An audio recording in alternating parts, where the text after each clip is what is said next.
नमाज जुमा पढ़कर घर आकर आराम कर रहा था कि अचानक अब्बू ने बताया कि जहाज़ करीब ही गिरा है कोई। मुझे समझ नहीं आई और फ़ौरन हादसे की जगह का तयन करने के लिए घर की छत पर भागा। दूर ही धुआं उठता देखा और जगह का अंदाज़ा लगाकर फौरी तौर पर उस तरफ रवाना हो गया। जाए हादसा पर पहुंचा तो अभी मलीर कैंट की चेक पोस्ट नंबर 2 से पाक फ़ौज की गाड़ियां निकलकर इलाके को कवर करने में मसरूफ़ थीं और हर तरफ वही वर्दी नज़र आ रही थी जिसको सुबह शाम यार लोग गालियां निकालते हैं। खैर मैं तेज़ी से दौड़ता हुआ हादसे की मुकाम की तरफ जाने लगा और कुछ ही लम्हों में मेरे सामने उस जहाज़ का मलबा था जो कुछ वक्त पहले ही लाहौर से उड़ान भरकर कराची पहुंचा था। यकीन जाने दिल छलनी हो गया और इस जहाज़ को बसूरत मलबा देखकर कि सिर्फ चंद 100 मीटर के फासले पर इस जहाज़ की मंजिल उसके सामने थी, मगर कौन जानता था कि मंजिल से महज चंद 100 मीटर के फासले पर उनकी आखिरी मंजिल उनकी मुंतज़िर है। मेरे सामने आग ही आग थी। फ़ौज के जवान फौरी तौर पर इलाके को आम आवाम से खाली करवाकर मज़ीद किसी किस्म के जानी नुकसान से बचाने में मसरूफ़ थे।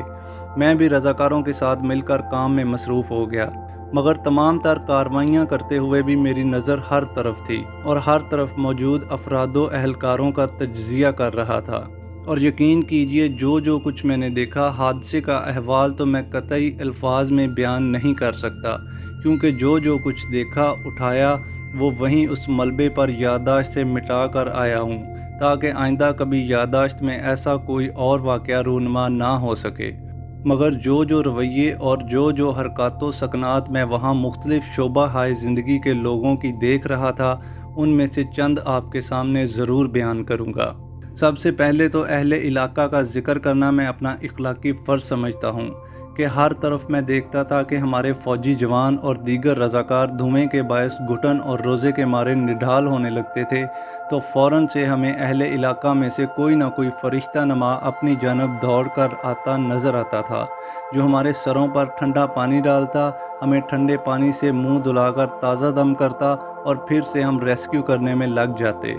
वल्लाह उस वक़्त वो लोग फ़रिश्ते ही लगते थे। इलाके के 15-16 घर मुतासर हुए थे, मगर 5-6 तो मुकम्मल तौर पर तबाह हो चुके थे। कई गाड़ियाँ, कई मोटरसाइकिल जलकर राख हो चुकी थीं, मगर मैंने देखा वो शख्स जिसका अपना घर भी हादसे में जुज़वी तौर पर तबाह हुआ था, वो अपने घर की परवाह छोड़कर हमारे साथ मुसाफिरों में से ज़िंदा बचने वालों को निकालने में मसरूफ़ था। यकीन जानिए, इतना हौसला बज़ाते ख़ुद मैं भी न दिखा सकता होता जितना हौसला अल्लाह ने उस इंसान को अता फ़रमाया था।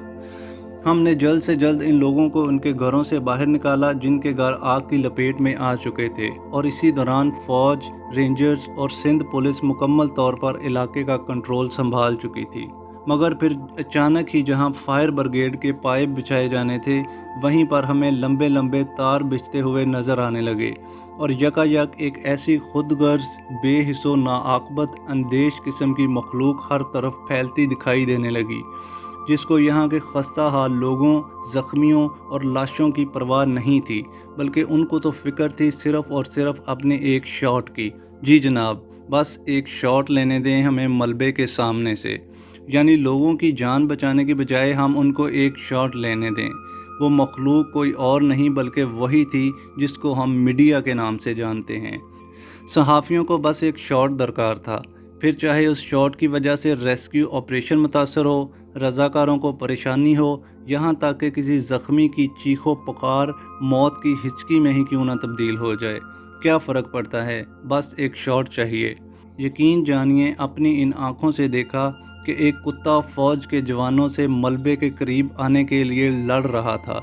जब ज़रा गौर करके देखा था तो वो कोई और नहीं बल्कि मुल्क का जाना माना मजहबी स्कॉलर डॉक्टर आमर लियाकत था, जो फ़ौज के जवानों, रेंजर्स के अहलकारों और पुलिस के नौजवानों से लड़ रहा था सिर्फ एक शॉट के लिए। अब तक शाम के 5 बज चुके थे और मैं अब धुएं और रोज़े के बायस निढाल हो चुका था और बार बार पानी से सर धोना भी अब बेअसर हो चुका था।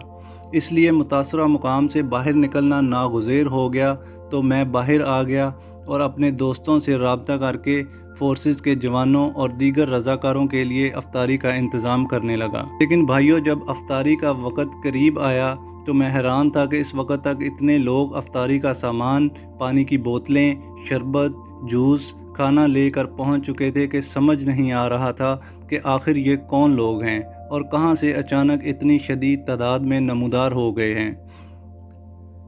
یقین جانیں اس وقت میرے دل نے گواہی دی کہ یہ ملک خداداد انہی اللہ کے بندوں کی وجہ سے قائم ہے۔ بس پھر ہم نے کھانے کی بجائے پانی کی بوتلوں اور ٹھنڈے اسپرے کا انتظام کیا اور ایک دفعہ پھر سے ریسکیو کے کام میں شامل ہو گئے۔